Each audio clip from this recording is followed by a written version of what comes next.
भारत एक ऐसा देश जिसे सोने की चिड़िया कहते थे, लेकिन कुछ गोरे लोगों ने उसी सोने की चिड़िया को एक पिंजरे में बंद कर दिया। 200 सालों तक राज करने के बाद 1947 के अंदर उस चिड़िया को आज़ाद कर दिया गया। लेकिन क्या सच में, क्या आज़ादी इसे ही कहते हैं?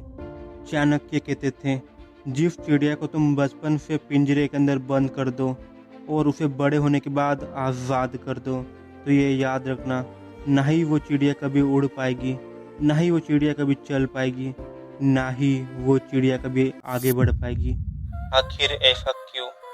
इसी को कहते हैं मेंटल स्लेवरी, मतलब कि मानसिक गुलामी।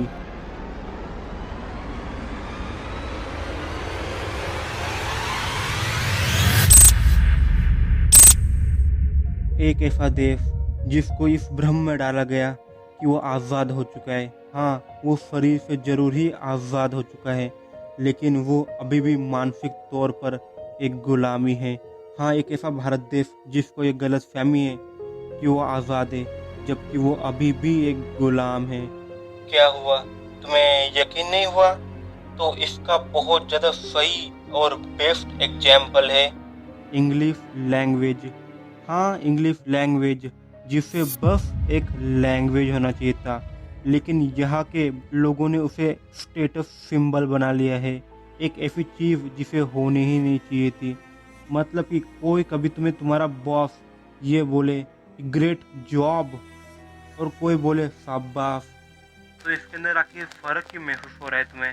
जो ग्रेट जॉब बोल रहा है वो तुम्हें थोड़ा अच्छा, और जो शाबाश बोल रहा है वो तुम्हें इतना नॉर्मल क्यों लग रहा है? कभी सोचा है? यही तो, इसे ही तो कहते हैं मेंटल स्लेवरी, मानसिक गुलामी। यही चीज तुम्हारी सबकॉन्शियस माइंड के अंदर एकदम फिट हो चुकी है, क्योंकि जब अंग्रेज यहाँ आए थे तो हिंदी तो बोलते नहीं थे, तो अंग्रेजी ही बोला करते थे, और जब वो बोलते थे और तुम्हारे ऊपर राज करते थे तो तुम्हारे दिमाग के अंदर ये चीज़ बैठ चुकी है, जिसने भी इंग्लिश बोला वो सुपीरियर है, और जो हिंदी बोल रहा है वो बस एक गुलाम है, उससे ज़्यादा कुछ नहीं। एक बार तुम सोचो, तुम जो खाते हो, पहनते हो, देखते हो, सोचते हो और करते हो, क्या वो तुम्हारी चॉइस है?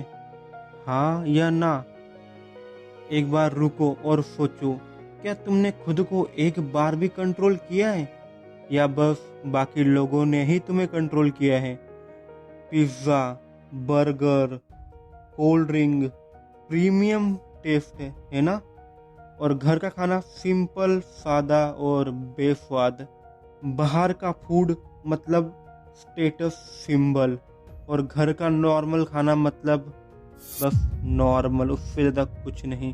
तुमसे कहा गया कि जो बाहर के फूड है उनका एक क्लास है, वो बेस्ट है, लेकिन इन लोगों ने बिना सोचे समझे बस मान लिया।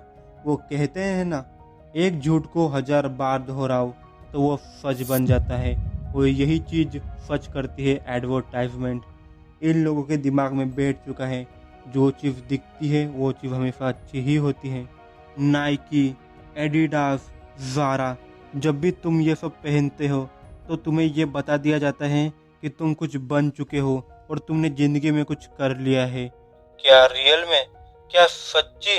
अपने आप से एक बार पूछो, क्या ये पहनने से तुम ज़िंदगी में कुछ कर लेते हो या बन जाते हो? तुम 20,000 की टी शर्ट बस इसलिए खरीदते हो कि उसके ऊपर बस एक फॉरेन कंपनी का टैग है, उससे ज़्यादा कुछ नहीं, क्योंकि वो ड्रेस तो उस कंपनी के अंदर बना भी नहीं होगा, उसके ऊपर बस एक ब्रांड वैल्यू चिपका दी गई है। तुम्हारे दिमाग में ब्रांड वैल्यू का मतलब घुसा दिया गया है बेस्ट क्वालिटी, जबकि ये सच भी नहीं। क्या कपड़ा कपड़ा नहीं होता? जब यही same to same dress India के अंदर बने या हैंडमेड बन के आए, इन्हें ऐसा लगता है कि ये चीप क्वालिटी है, जबकि इन्होंने जो पहना है वो भी बस एक चीप क्वालिटी है। लेकिन इनके सबकॉन्शियस माइंड के अंदर ये बैठ चुका है, जो चीज़ बाहर से आएगी वो आखिर बेस्ट ही तो होगी। जब भी कोई फॉरेन की मूवी या हॉलीवुड की मूवी लगती है तुम पागल हो जाते हो, आखिर ऐसा क्यों? क्या तुम्हारे पास कोई दूसरा काम नहीं है, या उसे एडवर्टाइजमेंट ही इतना किया गया है कि तुम्हारे दिमाग में एक चीज बैठ चुकी है, दूसरे जा रहे हैं तो हमें भी जाना होगा? क्या तुमने कभी खुद से सवाल पूछा है, जो मूवी तुम्हें देखनी भी नहीं होती वो भी तुम देखने जाते हो? आखिर ऐसा क्यों? जब भी फॉरेन की कोई मूवी लगती है तो तुम्हें वो कूल और बेस्ट होती है, और जब भी इंडिया के अंदर कोई स्पिरिचुअल मूवी, वॉरियर के ऊपर मूवी बनती है या किसी स्ट्रगल के ऊपर मूवी बनती है, तुम्हारा बस एक ही कहना होता है, ये बोरिंग है। क्या सच्ची? अपने आप से पूछो, क्या ये मूवी बोरिंग होती है, या बस तुम्हें बता दिया गया है कि फॉरेन की मूवी ही बेस्ट होती है, क्योंकि ग्लोबली देखोगे तो स्मार्ट बनोगे और लोगों के साथ चलोगे। तुम्हारे नेटफ्लिक्स के अंदर 80% कंटेंट बस फॉरेन का होता है, या तो मार्वल की मूवी या कोरियन ड्रामा। क्या खुद का कभी कुछ सोचा है तुमने? इसी को तो कहते हैं मानसिक गुलामी। क्या तुम्हें इसका मतलब पता है ये काम कैसे करता है? मैं तुम्हें बताता हूँ। ये एक ऐसी गुलामी होती है जो आज़ादी का मुखौटा पहना होता है। मतलब कि मैं तुम्हें समझाता हूँ। तुम सोचते हो कि तुम्हारी आज़ादी है कि तुम खुद से इंस्टाग्राम देख रहे हो और रील स्क्रॉल कर रहे हो। 1, 2, 3, 4 घंटे तक तुम सोचते हो कि तुम अपना टाइम पास कर रहे हो, लेकिन ये चीज़ गलत है, बिल्कुल ही गलत। क्योंकि तुम अपने हिसाब से नहीं चल रहे होते हो। इंस्टाग्राम तुम्हारे दिमाग को हैक कर रहा होता है, तुम्हारे डोपामिन को रिलीज कर रहा होता है। वो हर एक चीज़ देकर जिस चीज़ से तुम इंस्टाग्राम पर रुक जाओ। नहीं कभी सोचा है आखिर वही वीडियो क्यों तुम्हें रिकमेंड होती है जो तुम्हें पसंद होती है? आखिर तुम कभी कोई कॉमेडी वीडियो देख रहे हो और उसके बीच में कभी कोई नॉलेज वाली वीडियो को देखा है? क्योंकि इंस्टाग्राम कभी नहीं चाहता कि उसके गुलाम आज़ाद हो। चलो मैं तुम्हें एक छोटी सी कहानी सुनाता हूँ, शायद उससे तुम्हें कुछ समझ आ जाए। कभी तुम आज़ाद हो तो एक बहुत बड़े मैदान में भेड़ों के पूरे झुंड को छोड़ दिया जाता है, और भेड़ों को ऐसा लगता है कि वो आज़ाद है।